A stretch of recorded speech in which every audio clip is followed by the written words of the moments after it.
اللہ تعالیٰ نے حضرت عیسیٰ علیہ السلام کی طرف وحی فرمائی، فرمایا عیسیٰ عجبت لمن ایقن الموت ثم هو یضحک، کہ مجھے تعجب ہے اس شخص کے اوپر جو موت کا بھی یقین رکھتا ہے پھر کھیل تماشوں میں پڑا ہوا ہے۔ تو ہم میں سے ہر شخص یہ جملہ اپنی زندگی میں ہزاروں دفعہ بولتا ہے، لیکن اس کو محسوس نہیں کرتا، اس پہ غور و فکر نہیں کرتا۔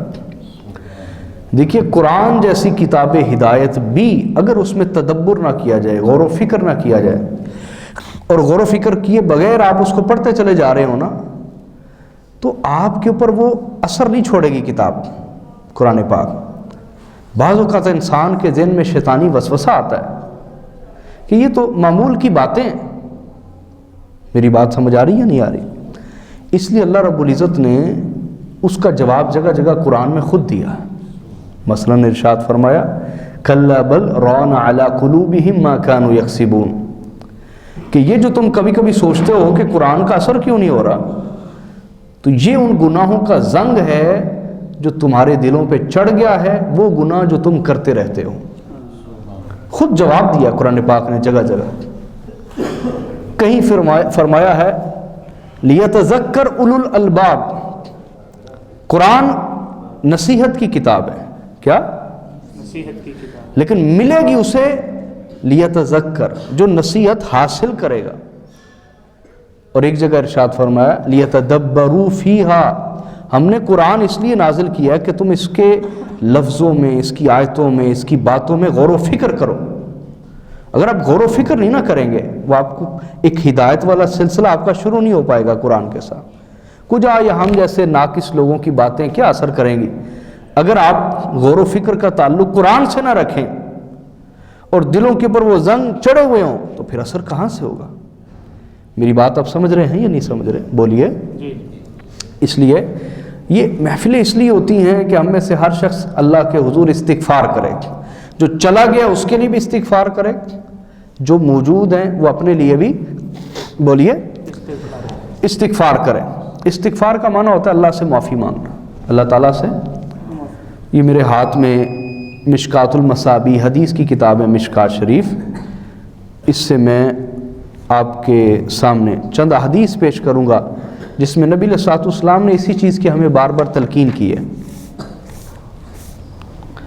حضرت ابو ہریرہ فرماتے ہیں، اور حدیث کو امام احمد بن حنبل نے بیان کیا، قال رسول اللہ صلی اللہ علیہ وآلہ وسلم ان اللہ عز وجل لیرفع الدرجۃ للعبد الصالح فی الجنہ۔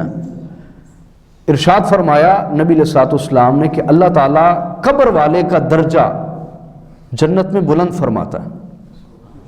جنت میں بولیے، کیونکہ قبر یا تو دوزخ کے گڑھوں میں سے گڑھا ہے یا جنت کے باغات میں سے ایک بولیے باغ ہے۔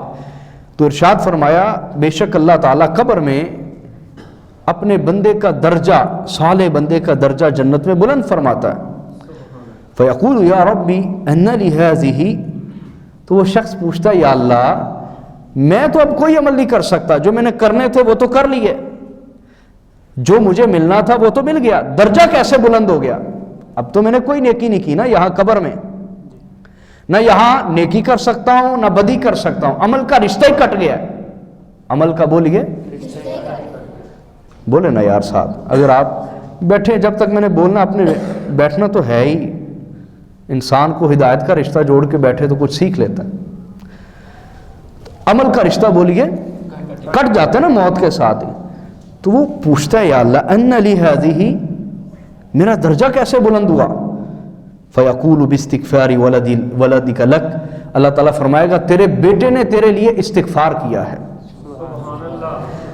تیرے بیٹے نے میرے حضور تیری بخشش کا سوال کیا ہے، استغفار کیا ہے، مغفرت طلب کی ہے، تیرے بیٹے کی دعا کی وجہ سے ہم نے تیرے درجے کو بلند کر دیا ہے۔ اب اس حدیث سے پتہ چلا جو حضور نے فرمایا ان اللہ عز وجل یرفع الدرجۃ للعبد الصالح، کہ دعا جو ہے بخشش کی دعا، استغفار کی دعا، یہ بد کو بھی کام آتی ہے قبر میں، اور جو پہلے ہی صالح ہے، نیک ہے، جنتی، اس کو بھی کام آتی ہے کہ اس کا درجہ اور بلند ہو جاتا ہے۔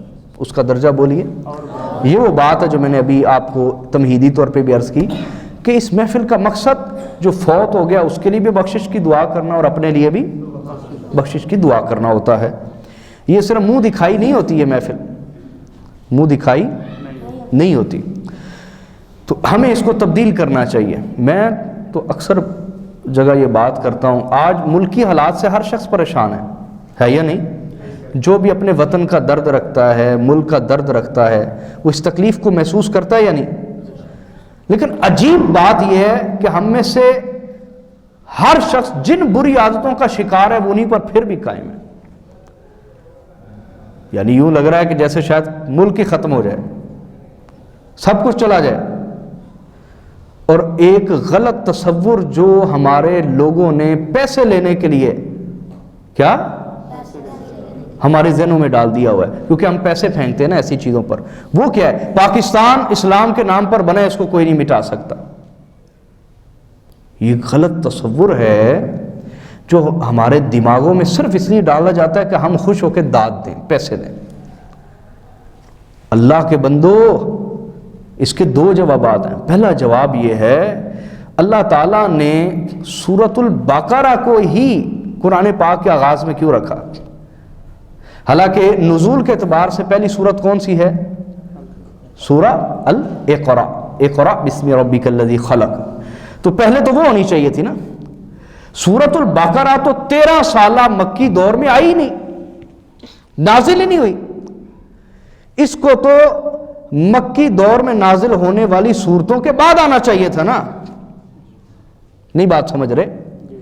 سورۃ البقرہ تو مدینہ میں نازل ہوئی جا کے، لیکن اس کو قرآن کے آغاز میں رکھ دیا گیا. دوسری سورت یہ رکھی گئی ترتیب کے اعتبار سے، ترتیب قرآن کے اعتبار سے. حالانکہ ترتیب نزول وہ ہے کہ اقرا ہونی چاہیے تھی. میری بات سمجھ رہے ہیں؟ کیوں اللہ تعالیٰ نے سورۃ البقرہ کو قرآن کے آغاز میں رکھا ہے؟ کبھی ہم نے غور کیا؟ اور جو 13 سالہ مکی دور کی صورتیں ان کو آخری سپاروں میں منتقل کر دیا، 27ویں پارے میں، 28ویں میں، 29ویں میں، 30ویں میں. اور جو مدنی دور کی اس کو ابتدائی قرآن پاک میں رکھ دیا. کیوں؟ سورۃ البقرہ میں اللہ تعالیٰ نے یہودیوں کی ساری تاریخ بیان کی ہے، اور سورہ آل عمران میں اللہ نے عیسائیوں کی ساری تاریخ بیان کی، اور آپ کو سمجھایا کہ یہ بھی قومیں کبھی اللہ کی محبوب تھیں. لیکن جب اللہ کے عطا کردہ اصول اور احکام پر یہ لوگ نہ چلے، انہوں نے بغاوت اختیار کی، شیطان اور نفس کی پیروی کی، اپنی خواہشات اور دنیا طلبی میں مشغول ہو گئے، تو یاد رکھو میں نے ان سے بھی بڑا پیار کیا ہے. یہ بھی میرے محبوب بندے حضرت موسیٰ علیہ السلام کی قوم ہے، میرے محبوب بندے عیسیٰ علیہ السلام کی قوم ہے، اللہ کے صالح انبیاء کی اقوام ہیں. ان کے ساتھ بھی میں نے بڑا پیار کیا ہے، بڑے لاڈ اٹھائیں، بڑے نخرے اٹھائیں، ناز اٹھائیں. لیکن جب یہ میرے احکام سے پھرے ہیں اور شیطان کا راستہ اختیار کیا ہے تو میں نے انہیں اپنے عذابوں کے ذریعے سے جکڑ لیا. یہ ہمیں سمجھایا جا رہا ہے.